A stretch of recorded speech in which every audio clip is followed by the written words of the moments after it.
Russian President Vladimir Putin announced Wednesday that his military successfully test-launched an intercontinental ballistic missile with the potential to carry a large nuclear payload, but the Pentagon said it was not a significant threat to the United States. This truly unique weapon will strengthen the combat potential of our armed forces, reliably ensure Russia's security in the face of external threats, and will provide food for thought to those who in the heat of frenzied aggressive rhetoric try to threaten our country, Putin said in televised remarks. The RS-28 Sarmat, which NATO has dubbed Satan II, is considered Russia's most powerful ICBM, a super-heavy, thermonuclear-armed intercontinental-range ballistic missile. The missile that was introduced during a 2018 Russian State of the Nation address was the next generation of weaponry that could breach any missile defense system, Putin claimed at the time. Pentagon spokesman John Kirby told reporters Wednesday that the United States did not consider the weapon a threat to Washington or its allies.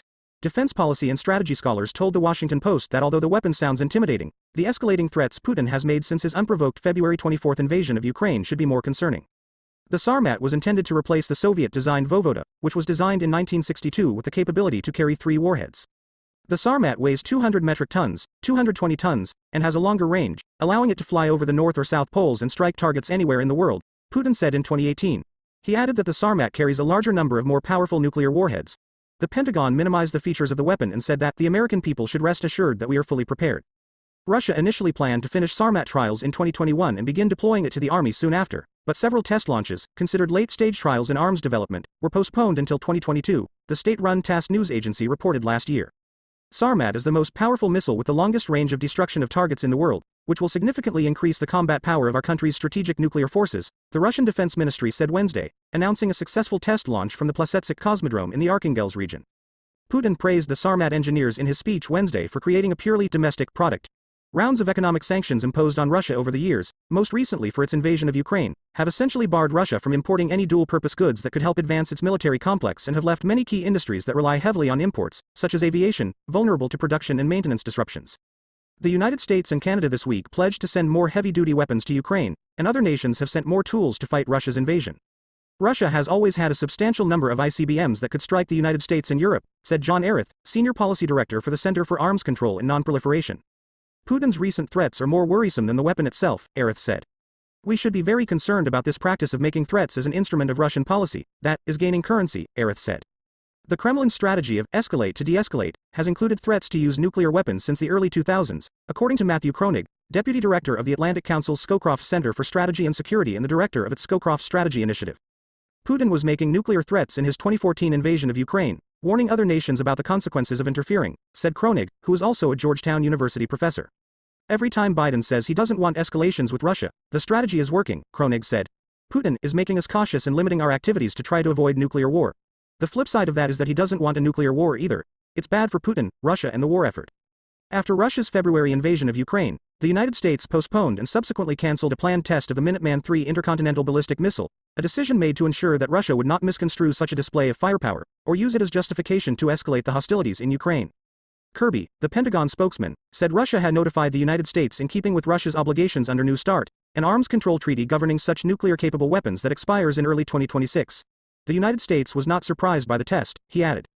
In the late 1960s, the Soviet Union jumped ahead of the United States' first strike capability in a big way. The latest version of the R-36 intercontinental ballistic missile, called SS-18 by NATO, could hit anywhere in the U.S. with at least 10 18 to 25 megaton nuclear warheads. The new missile could destroy the Americans' LGM-30 Minuteman III missiles before they ever left their silos. As time went on, more advanced designs only increased its nuclear payload. Eventually, it carried more power than anything in the U.S. arsenal. From the moment its existence was uncovered, NATO forces nicknamed the weapon the Satan missile. The R-36 is a family of missiles.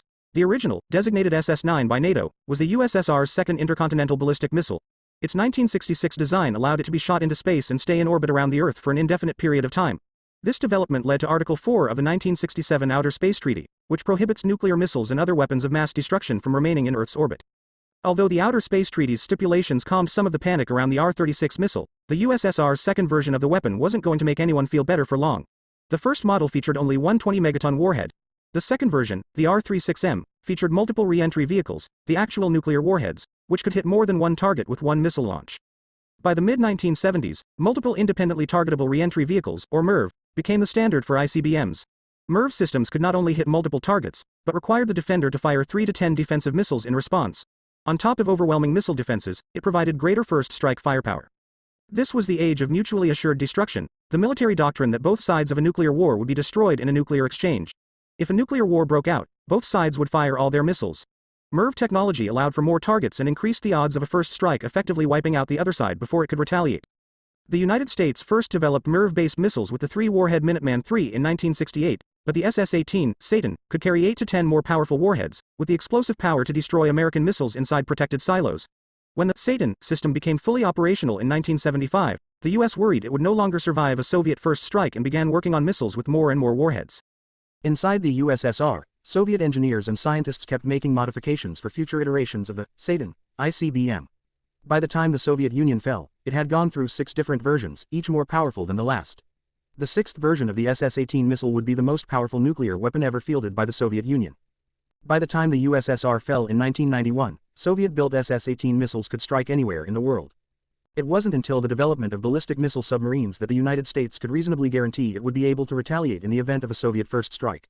This third part of the nuclear triad, the others are land-based ICBMs and nuclear-equipped bomber aircraft, continues today. American ballistic missile submarines can carry up to 24 Trident II missiles, each with 14 re-entry vehicles. Land-based MIRV missiles like the Satan missile were banned by the 1993 United States-Russia START II agreement, but Russia withdrew from that accord in 2002 after President George W. Bush's administration withdrew the U.S. from the 1972 Anti-Ballistic Missile Treaty, which limited the number of defensive missiles each country could maintain. As of March 2022, Russia still fields 46 SS-18 missiles, each with 10 warheads, on top of its other deployed ICBMs, an estimated 320 in all, according to the Arms Control Association. While it plans to dismantle its Satan missile stockpile under the terms of the 2012 New START agreement, it is still building new ICBM technology. Russia's newest weapon is the RS-28 Sarmat, Satan II, missile, with 10 heavy re-entry vehicles, each with enough payload to wipe out an area the size of Texas or France. It also features hypersonic glide vehicles to make it less detectable by US or space-based sensor systems and could be immune to American missile defense systems.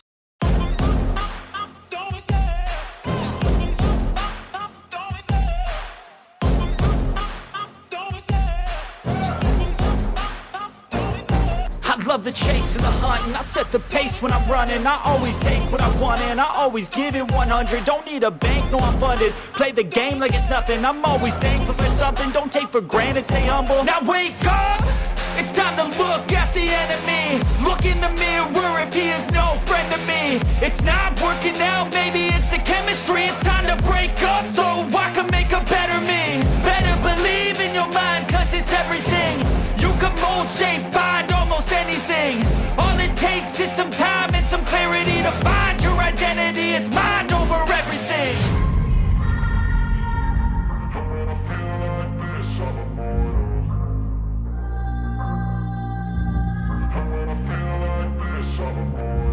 And when I feel like this, I'm immortal. When I feel like this, I'm immortal.